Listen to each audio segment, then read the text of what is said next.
Hace unas semanas se tomó una decisión en el Consejo Nacional de la Magistratura de separar, de no confirmar en sus puestos a 3 jueces, en este caso Pilar Jiménez Ortiz, Manuel Alexis Ritt Ortiz y Moisés Ferrer Landrón, que se habían, por la ley, habían que someterlos a la evaluación de sus resultados.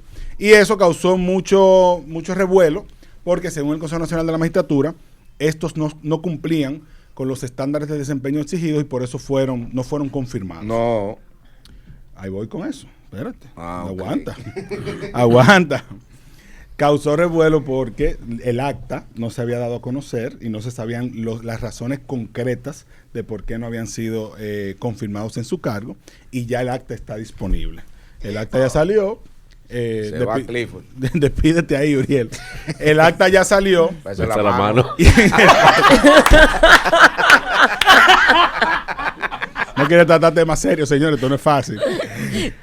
Uriel, En el caso de la jueza Pilar Jiménez Ortiz, la postura en contra de que ella continuara dice que se señaló como inoportuno el criterio de posponer la aplicación de la ley 2-23 sin que el legislador hubiese diseñado un escenario de vacatio legal. Esa es la ley de casación. Y luego está también que se consideró como un elemento a tomar en cuenta que en el marco de su entrevista se percibiese inseguridad respecto a la ecuación calidad-cantidad en torno a la emisión de sentencias en la sala. El caso que más preocupación causó es el de Pilar Jiménez. Eso está claro para todos. De hecho, la votación fue 4-4, 4 a favor de que ella continuara y 4 en contra, y por eso el voto calificado del presidente fue el que tomó la decisión final de que ella no estuviese, de que ella no continuara. Sin reconocer, que lo dice la misma acta, que ella logró superar un cúmulo histórico de más de 11,000 expedientes, algunos incluso desde el año 1992, que celebró más de 7,000 audiencias y emitió 58 votos disidentes. O sea que en realidad tuvo una gran producción judicial en este caso. Sin embargo, el Consejo decidió que ya no continuara. En el caso del magistrado Manuel Alexis Ritt Ortiz, parecería, por lo que se lee aquí en el acta, que el tema es la edad. O sea, ya el año próximo él cumplía el cúmulo de edad necesario para el retiro, obligatorio para el retiro, y por eso se tomó esa decisión que fue 6-2, 6 votos en contra de que él continuara y 2 a favor de que continuara. Me imagino que los 2 a favor fueron los de la Suprema Corte de Justicia. Y finalmente el caso de Moisés Ferrer Landrón, que se alega que es una decisión más política porque proviene de la Fuerza del Pueblo, tiene vínculos con la Fuerza del Pueblo, dice que tenía una trayectoria de desempeño eficiente, productiva y comprometida con los objetivos de la Suprema Corte de Justicia, más de 450 proyectos de decisión en la segunda sala y más de 2,000 expedientes en la tercera sala en los que él participó. Sin embargo, dice la misma acta, que entendieron como ponderables en un sentido menos favorable que sus elementos de desempeño no fueron los que se establecieron. La pregunta está en que si se le debe dejar al presidente de la República tener la última palabra en una decisión judicial, que debo contextualizar que en este caso se circunscribe a Pilar Jiménez Ortiz.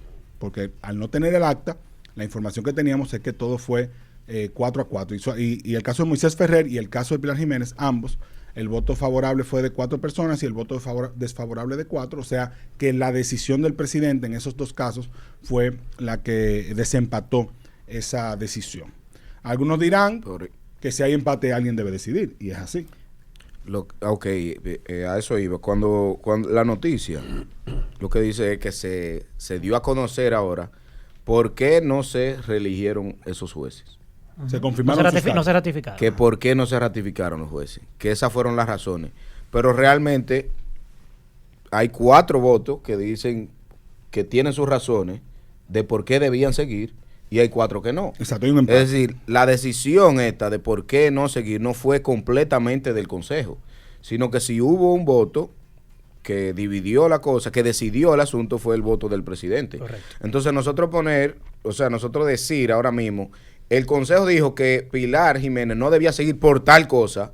Esa no fue la decisión de los otros miembros del Consejo. Dije que había una postura a favor y una postura en contra. Sí, pero nada más decimos las que estaban en contra. No, yo dije la a favor, que ella tenía 11,000 expedientes del 92, claro. Entonces, lo que yo creo es, lo que pasa es que veo un artículo en el periódico que dice, el Consejo Nacional de la Magistratura da las razones por las cuales fulana de tal no debió seguir. No.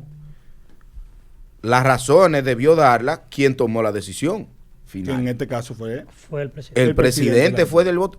Entonces, nosotros complicar más la cosa, yo creo que eso es complicar la cosa más de la cuenta. Y se dijo las razones sobradas, eso se discutió en su momento, que el presidente tenía el derecho a decidir si quería que continuara un juez, si no quería que continuara un juez. Pasa en todos los países, pasa en Estados Unidos, cada quien pone los jueces, vamos a decir, que vayan alineados con sus posturas o lo que sea. Entonces, esto complica más el asunto, donde nosotros ponemos el Consejo Nacional de la Magistratura a decir, bueno, como noticia quiero decir que la terminología que se usa es importante porque no fue el Consejo completo, no fue a unanimidad que se decidió eso. De hecho, tuvo que haber un desempate para eso. Claro, pero mira algo, Uriel, que ha sido mi postura desde el inicio con esto. Por mí que quiten la evaluación de desempeño. Por mí que la quiten, porque la misma acta establece cuáles son los criterios que se iban a tomar en cuenta para la evaluación. Y cuando tú ves esos criterios, los dividió entre criterios técnicos y criterios de atribuciones personales, ¿verdad? Y cuando tú ves el caso de Pilar, tú ves que ella cumplía ambas partes de los criterios. O sea, Ajá. cumplían el criterio técnico porque sus decisiones fueron correctas, fueron en cantidad, en términos gerenciales, ella demostró tener un buen desempeño. Dice aquí, aspectos técnicos, cantidad de proyectos de sentencia, cantidad de proyectos aprobados, tiempo promedio entre la asignación del caso y los proyectos de sentencia, expedientes asignados a sus respectivas salas y presentados al pleno, recusaciones, aportes jurídicos y participación en programa de educación. Ella tenía de todo eso. Claro. Y cuando tú te vas a los éticos y personales, te pregunta de integridad, imparcialidad, disciplina en el desempeño de su función, puntualidad, artículos escritos, estado de salud física y mental. Si tú lo ves objetivamente y tú le asignas un número a esta evaluación, para mí ya sacó más de 90. Y cuidado, más de 95. Entonces, Sin yo me embargo, pregunto, tú decides quitarla por dos criterios o dos decisiones, dos razones de la decisión que no están entre los criterios. Que ella tomó una decisión con el tema de la ley 2-23 que no estaba prevista por el legislador. Bueno, pero ¿era en contra de la ley? Yo creo que no era en contra de la ley. Ella lo que no podía era hacer algo en contra de la ley. Pero si la ley dejó un espacio ahí y ella lo vio como una oportunidad para mejorar gerencialmente en su sala, qué bueno.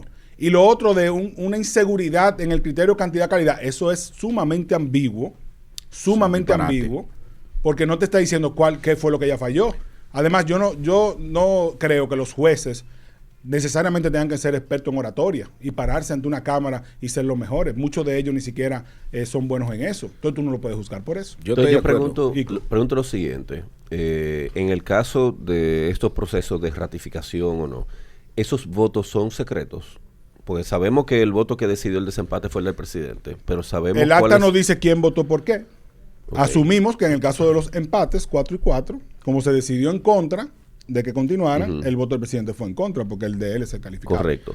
Pero la pregunta va en el siguiente bemol, porque yo estoy de acuerdo, por ejemplo, en el que se evalúe si ese voto calificado debe ser el del presidente o si debe ser quizá de un representante de las altas cortes, que entiendo que tienen mayor calidad para definir en ese caso. Sin embargo, lo que me lleva a preguntarme es también si el presidente, en este caso en particular, o cualquiera que le haya tocado ese momento, tiene ese peso, y el presidente tiene otros elementos suyos en el Consejo de la Magistratura, dígase, por ejemplo, voy a poner un ejemplo completamente aleatorio, que tiene ahí al presidente del Senado, tiene ahí al presidente de la Cámara de Diputados, y en ese caso hay un empate, el de él viene como voto calificado a romper ese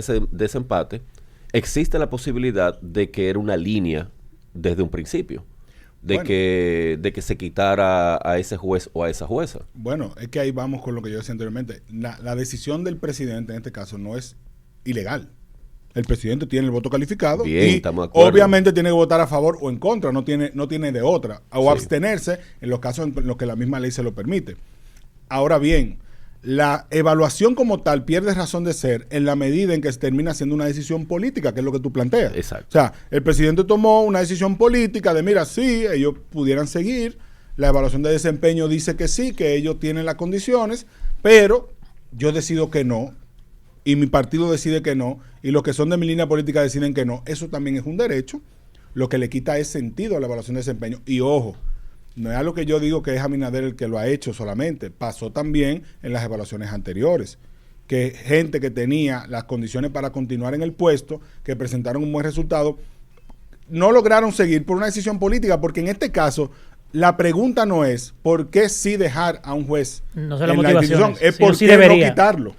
Pero claro, también, pero creo que la pregunta que estamos haciendo ahora mismo es si realmente debe ser el presidente quien tenga la última palabra para tomar Totalmente que sí. ese tipo de decisiones. Yo creo que sí. Totalmente porque al que final sí, del día claro. nosotros votamos por un ciudadano para que nos represente a todos.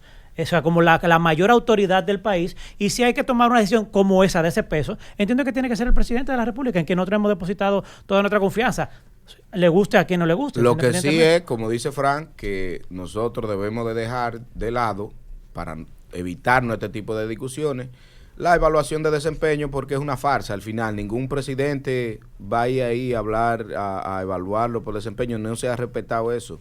¿Para Y qué? que los presidentes quieren sus jueces, y eso no quiere decir que sea un juez miembro del partido, o que sea un juez que sea su amigo, no. O que va a ser Es algo el- contrario a la ley. Exacto, que algo- va a ser un mal juez. Simplemente, cada presidente llega y si tiene la oportunidad de nombrar 5 jueces, déjame nombrar 5 que yo crea que lo van a hacer bien. Yo no tengo que nombrar el que crea Iván que lo va a hacer bien, o el que crea Ico que lo va a hacer bien. Yo quiero nombrar el que yo Claro. crea que lo va a hacer bien. Fue a Y mí eso que me está pusieron aquí, bien. claro. Y eso está bien. Lo que yo creo es que entonces eliminemos la evaluación del desempeño, porque le quita sentido al esfuerzo que hacen estos jueces de presentar una buena credencial a la hora de ir a un Consejo Nacional de la Magistratura. Porque el Consejo Nacional de la Magistratura es el jefe de los jueces. Y tú quieres ir a donde tu jefe a que te vea, mira, sí, yo lo hice bien y me merezco este ascenso, o me merezco que me dejen en mi mismo puesto, que no me quiten. También creo que es un mal incentivo, un incentivo perverso para quienes entran a la carrera de la judicatura, que mucho que se ha desentado en los últimos 20, 30 años, después de que inició la reforma judicial en el 1997. O sea, tenemos que reconocer que los jueces antes de la reforma judicial no es ni asomo de lo que ahora, sin que eso signifique que no hay mucho espacio de mejora. La cuestión está ahí. ¿El presidente debe ser el que tenga la última palabra? Claro que sí, porque él es el presidente del Consejo de la Magistratura. De eso no hay duda. Ahora, el cuestionamiento importante es si en realidad, viendo el acta finalmente publicada en este fin de semana, creo que fue el viernes que se publicó, si en realidad sirve de algo este proceso de evaluación de desempeño. Si no sirve de nada, quitémoslo y no pasa nada. No pasa absolutamente nada. Cada presidente que someta a vista pública al juez que él quiere, y muy bien que eso continúe. Pero mientras tanto, que no caigamos en la hipocresía de pensar que está bien tomar una decisión y después buscar la justificación, porque eso en ningún ámbito califica como correcto. Señores, tenemos más contenido para ustedes, vamos a volver en breve. Esto es Despierta con Likes.